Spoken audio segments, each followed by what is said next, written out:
Welcome to the Genius Factory. Enjoy the video. You start by selecting a trusted URL shortener because reliability matters for delivery and tracking. Once you pick bit.ly, tinyURL, or your own domain, paste the long link into the input field. You want to confirm the original opens in your browser first. Make a choice: request a custom alias for clarity or accept a generated code for speed. Doing this prevents broken redirects and makes management simpler later, so set that preference now and move to shortening.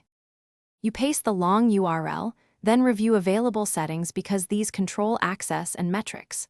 Once pasted, enable expiration or password protection if the link is temporary. Enable click analytics if you need stats. If you want branding, type a custom alias, otherwise accept the auto code. After the service generates the short link, copy it and test it in an incognito tab to confirm the redirect and security headers. If the redirect fails, adjust settings or recreate the short link.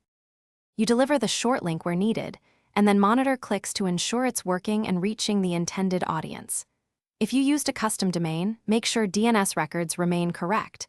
If not, regenerate the link or switch shorteners. Once done, set up a QR code for printed use and document the link alias so you can revoke or edit it later if misuse appears. One tip: if users report failures, try clearing caches and testing from multiple networks to isolate the issue. Thanks for watching. If you found this helpful, don't forget to like and subscribe.